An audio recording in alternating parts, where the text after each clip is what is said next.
Cute míle fáilte agus madam va a charajin. That is to say 100,000 welcomes and good morning, my friends. It's me, the Wandering Hermit, again. Got a couple of minutes spare today in my very, very busy schedule. So I thought I'd do another little video, try and get back into the swing of things, back into the habit.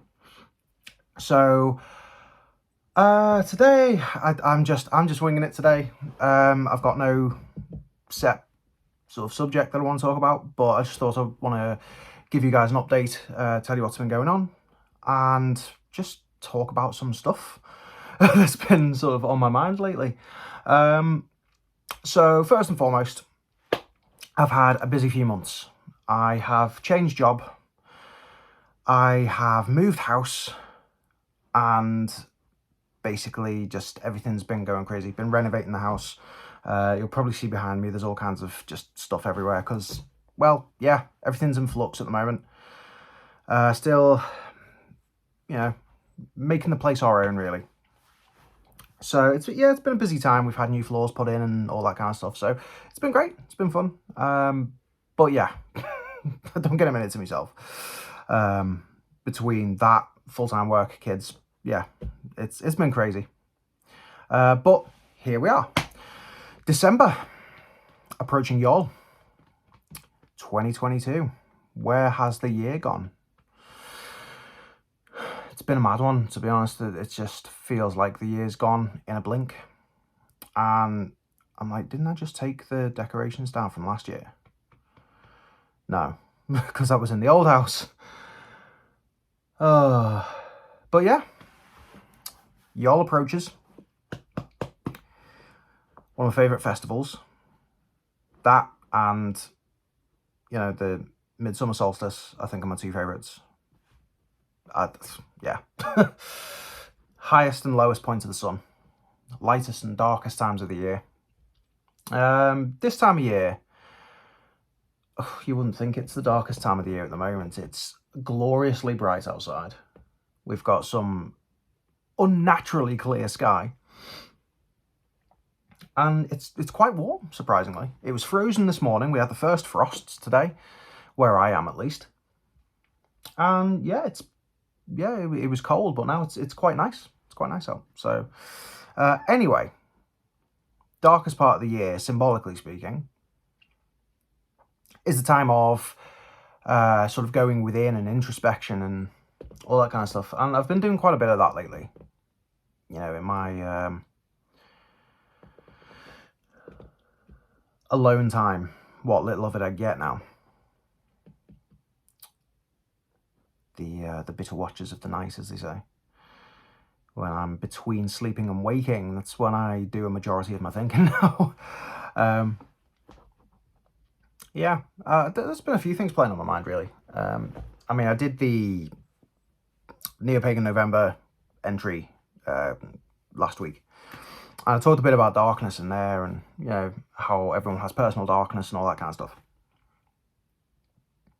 So I'm not going to, you know, go into that. I'm not going to dwell on that. But I want to talk about, like, just darkness in general, why people fear it, you know, how it's actually not something to be feared and how it's something that should be embraced and explored and, you know, all that kind of stuff. So why do people fear the dark, as in, like, the absence of light? Why are people scared of it? Simple answer is they can't see what's around them. It's actually not fear of the dark, it's the fear of the unknown. And it's the same reason why people fear, you know, the open ocean. Because they don't know what's in there. They don't know what is swimming beneath them. They can't see it. And there's no way of preparing for what might be there. And it's the same thing with you know, people who are entrenched in a particular belief when they are posed with something that they're unfamiliar with, like another tradition. Typically, they rail against it because they don't know anything about it. They don't know what it entails, and it's, you know, it makes them uncomfortable because it's the unknown, and they don't know how to react to it. So, really, when we're dealing with, you know, our cultural traditions and sharing information and trying to communicate with each other, you know, across different cultural boundaries and things, to strengthen our community ties within the spiritual community, you're going to be faced with that level of mental darkness. That is to say, what I refer to as obliviousness or unwillful ignorance. Some people are going to reject what you say. Some people are going to, you know, push back when you interact with them if there are ideas conveyed that they're unfamiliar with, because it unsettles them, it makes them uncomfortable. Just as when you meet a wild animal and it's never seen a human before, it's going to be really, really cautious and probably territorial, probably slightly aggressive, but that aggression is actually a defense mechanism. And humans are no different. I was having a conversation about this with a friend of mine a few weeks back now. And he's like, people just don't want to listen. You know, you meet so many people who are obviously searching for something more in their lives because they're stuck in the rut of everyday existence, just working to get by and nothing else. And nothing seems to have meaning to them, and they fall into a depression. And, you know, it's the pattern that a majority of people fall into when they are living a life with which they are unsatisfied. He said, well, but when you try to show people that there is more to life, they don't want to know, they don't want to hear it, they reject it. And all you get is people arguing with you. It's like, well, yeah, of course. Because you're saying to them, by the way, there's an entire universe that you can't see, that's inhabited by conscious beings that you can't see, but they can see you. That, you know, they're constantly interacting with us in the physical world, but we can't see how, and we can't interact with them on the same level that they interact with us without, you know, practice and everything else. So when you first become aware of the other world and you have no idea how it works, that's when people go, oh God.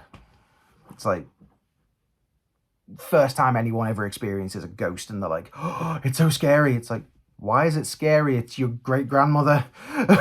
Oh, I saw her standing at the end of my bed. It was terrifying. What's terrifying about it? The fact that she's still there in a sort of non-physical etheric form. Well, how is that scary? But it's because it's the unknown, that it's the unfamiliar, what was originally termed the unheimlich. And I did my dissertation on that, actually, the idea of the uncanny, the unheimlich, and how media uses these concepts to unsettle the mind, you know, particularly in like horror movies and things like that, but also in science fiction.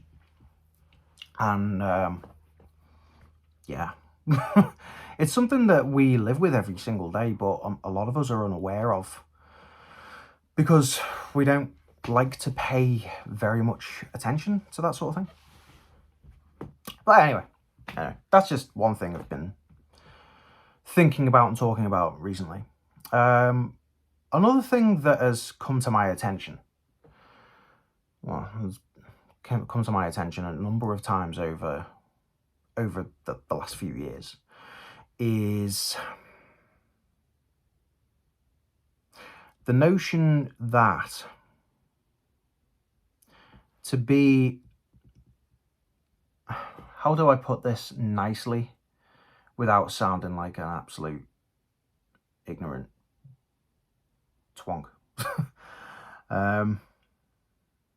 It's the idea that to be a spiritual person, you have to be open and accepting and, you know, liberal about all things. And I've encountered a few people over the years that have been on their own spiritual path, and when I've been talking to them and they've said, oh, so I gather you're vegan then? I say, well, no, I'm not. They say, well, how can you be a pagan and not be vegan? I'm like, what is that a requirement for me to be a pagan? I have to be vegan as well. I didn't know that. From one level, it's understandable because they've come onto the path probably through that. They've come onto into their spiritual beliefs through their sort of social and ethical beliefs, by connecting with people who are of like mind in that regard, and then discovered spirituality from that.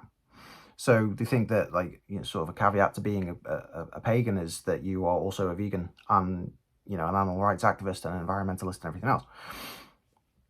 So that's actually, yeah, understandable. But I realize that it's an attitude that seems to permeate all the way through the spiritual community. Not just with regards to, dietary choices and things like that, but also like social justice and all that kind of stuff as well. It seems like being on a spiritual path comes with a load of social and ethical and political baggage. And when you step onto a spiritual path, suddenly you encounter so many different people of so many different world outlooks, and they're all arguing amongst themselves. Like, you'll get your Volkish heathens that are all like, tradition, folk, it's all about your blood, it's all about your genetics, it's all about where you come from, we're northerners, we're all white folks, and this is our tradition, and blah blah blah. Nobody else can touch it. It's sacrosanct. We can't have any, people of other ethnicities practicing our faith. No, we can't have that. Which is like the extreme right end of it. And then at the other end, you got people saying, oh, by the way, you're braiding your hair and you can't do that because that's an African thing. And that's cultural appropriation. You can't do that. That's the extreme other end of it. And you, like, being somewhere in the middle, you're like, what's with all this craziness? It seems like the spiritual community is plagued by socio-political craziness, ethical debates, and just absolute stuff that doesn't actually have anything to do with paganism, doesn't have anything to do with magic, doesn't have anything to do with honoring the gods or the spirits of the land. The only thing that I would say does factor in to paganism, and should be something that all pagans across the board try to do, is to look after the environment, look after nature. Because the whole point is that we're trying to get back to the old way of living, a more naturalistic and harmonious way of living. I say that from the confines of a bedroom in a 3-bedroom semi-detached house in a suburb, right? It seems ironic that we're talking about naturalistic ways of living when I'm seemingly far removed from nature. But the idea is that despite that, you still respect nature. You don't drop litter when you go out. If there are no bins around, put your rubbish in your God's damn pockets and keep hold of it until you can dispose of it properly. Recycle as much as you can. Now, I know some people say recycling doesn't do anything because we just ship it over to other countries and dump it there. In some cases that is true, and it's unfortunate, and it is disgusting, and it's angering, and yeah, there's a lot of problems, systemic problems that we have. But we at least try. As individuals, we at least try. Save your energy. Switch your lights off when you're not using them. Don't leave things on standby. Why? Because it's all electricity consumption at the end of the day. And electricity consumption is fossil fuel consumption. And fossil fuel consumption equals more, emissions into the atmosphere and things like that, and pollution of the land, etc. So, as pagans, we should be conscious of these things.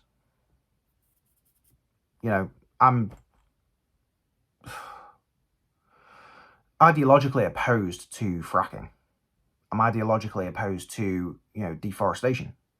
I'm ideologically opposed to large-scale oil drilling and industrial farming. All of those things. I understand that for the time being, at least, they're necessary for, the sustaining of the current way of life of Western civilization. But it does need to change, and as a pagan, I acknowledge that it needs to change, and I would love for it to change. I'd love for us to suddenly be riding bicycles everywhere. Why not? Short distance, you got a basket on the back of your bike, ride up the hill to the bleeding supermarket and buy your groceries there, put it in your basket and ride back home. Don't be using your car. Why? Why use your car? It's lazy. You get more exercise riding a bike anyway. I'm rambling. But that I did say that's what this was going to be. It's a ramble.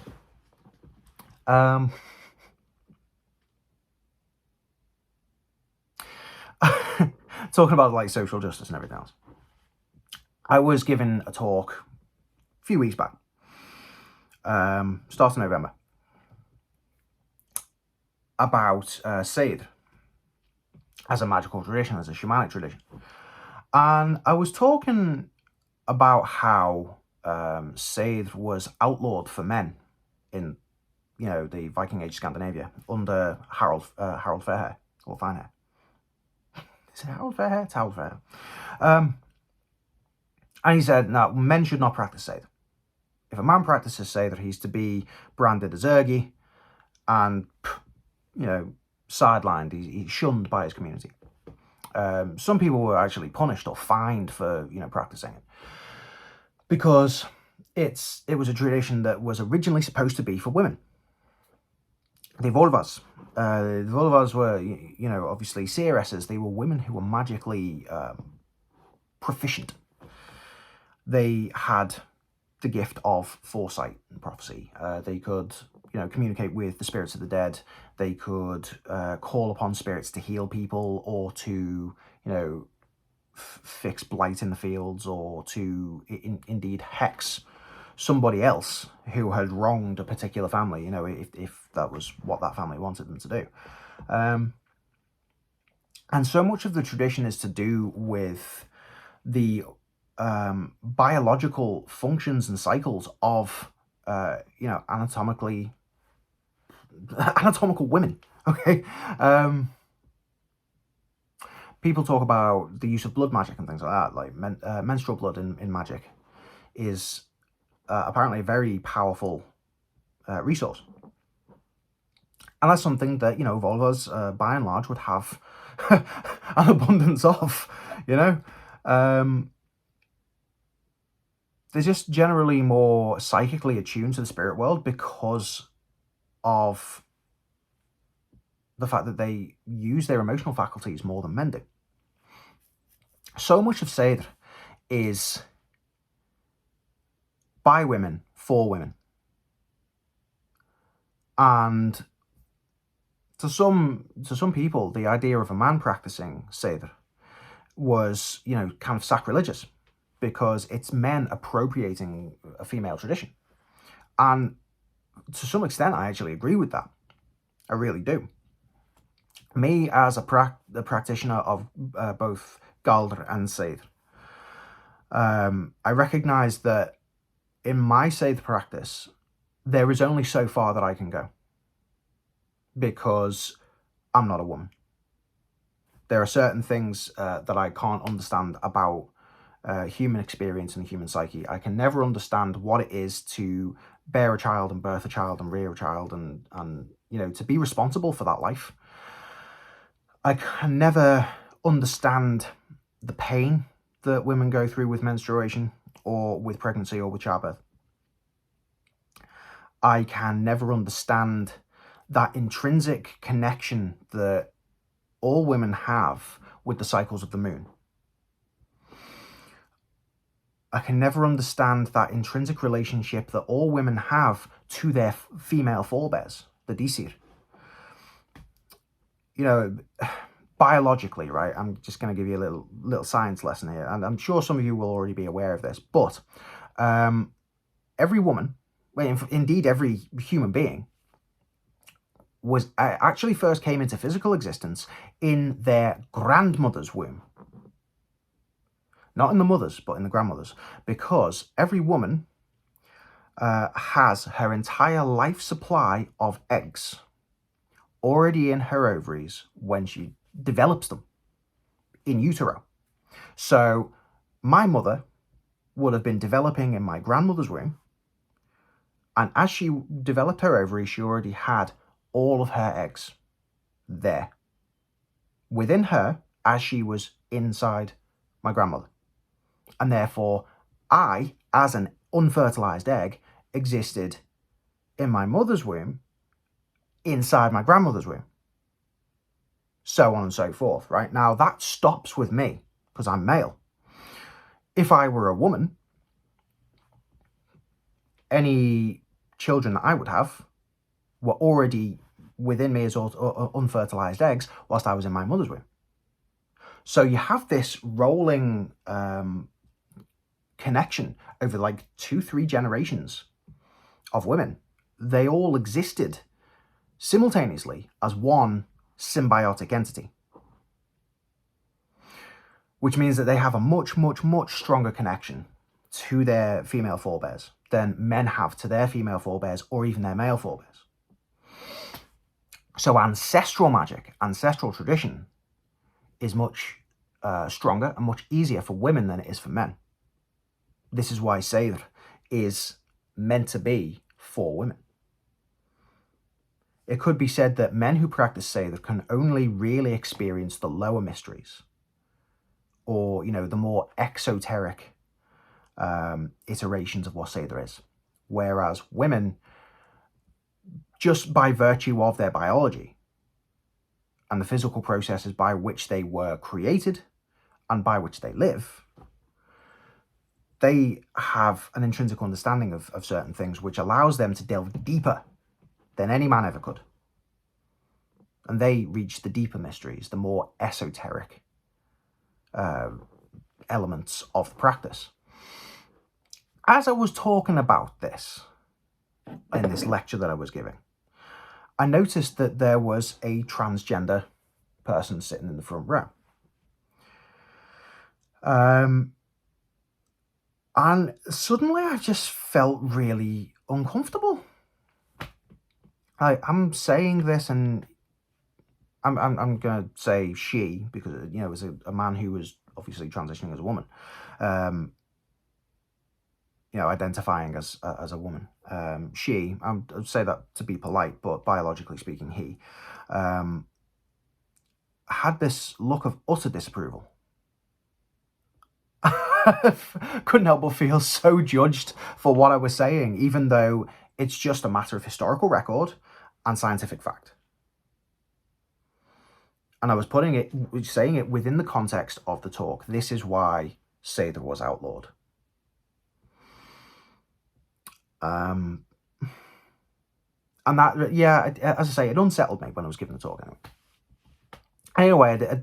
I felt bad for saying what I was saying. And then afterwards I was thinking, well, why did I feel bad for that? Because it's not my personal opinion that, you can't identify as a woman if you're a man. It's not my personal opinion that, men shouldn't practice Seidr, because, I do it. And, the Eddas, they tell us that Odin, was taught the practice of Seidr by Freya in exchange for the knowledge of the runes. So he exchanged gold for Seidr. It was a mutual exchange. Odin accepted those teachings, knowing that he could never delve as deeply into them as Freya could. But he practiced it anyway. Is Odin ergi? No. Some people say, that means he's a patron of trans people. I would disagree. I'd just say that he's a very secure masculine energy. He doesn't feel the need to be anything other than what he is. Doesn't feel the need to identify as one thing or another or whatever. I think if everyone took that attitude, the world would be a much saner and friendlier place, because we wouldn't all be arguing with each other all the time. I don't know whether I'm going to get flack for this or not, but if so, then I'll just have to deal with it. But anyway, I'm at 25 minutes now. I've been rambling for ages. But hey, I'll round the video off with some good stuff. Okay. So my son is now starting to learn a bit of Scottish Gaelic. I said to him the other day, what would you say if I asked you how to say it's cold in Scottish? And he says, cold in Scottish, cold in Scottish. Ha ifua. It's like, yes, exactly. It's on my Facebook story. A little video of him saying it. Once that's expired, I'll probably post it on my Facebook as a permanent video because I love it. And his cute little face when he says it. So yeah, he's developing nicely in that way. My daughter, she started walking on Remembrance Sunday, which was just mind-blowing. You know, we've been trying to get her to walk for weeks, and she was just such a wimp about it. Like, as soon as you let go of her, she'd sit down. No, I'm not doing it. Not doing it. Too scared. Then one day she just lets go of the couch, walks across the room. No fear, no worries. It was great. So kids are coming along nicely. Work is going great. Creative-wise, that has been on the back burner because of the move. My woodworking, station is completely chock full of stuff that shouldn't be there. So that all needs to be moved. As soon as it is, I'm getting back into making my rune sets. I'm going to be making my amulets. I'm going to be, doing some pyrographic art. I have a nice little pine box over there, which I'm going to be decorating. So with any luck in the new year, I might be able to set up a little Etsy store and, start selling some wares. So keep an eye out for that. Music-wise, I have some ideas. I'm sitting on some original material. I just need the time and the space to record it. So that will be coming in the new year. So keep an eye out for more of the same of what I had from my last EP that I've just released in this year. If you haven't seen that, I will link it down below. Give it a listen. If you like it, please share it around because the more people that listen to it, it's all good for metrics. I'm not getting paid for it. I just do it because I enjoy it. So please go and give it a listen. So yeah, I'm going to be doing more of that kind of stuff, sort of poppy, folky. Yeah, that. But I also have some poetry which I've written in Old Norse, which I'm going to be transposing into song form. So keep an eye out for that as well, because that will be coming in the new year. In fact, I plan to release the first of those works this month for Yol, because it is a Yol themed poem. So yeah, more on that later. And finally, my novel, still on the back burner, still stuck with that, but hey ho, the block will shift when it shifts. But I've started making some headway with my book on rune lore. So I'm going to be really cracking on with that over the next couple of months. I would like to try and get a first draft of that done by the summer, and then see if I can get a final draft done by the end of 2023. So keep an eye out for that, because I am going to plan on getting it published through Llewellyn Publishing, if possible. I know that they're doing a publishing program for new authors and things like that, so I'm going to try and push it through there. If I'm successful, it'll be widely available for all you guys, so keep an eye out. For now, thanks for listening to my ramble. If you've made it this far, well done, you deserve a medal. But yeah, for now I'll say thanks again, and until my next video, I can't even remember how to say it now. Tapa late, agus cheery. Bye for now.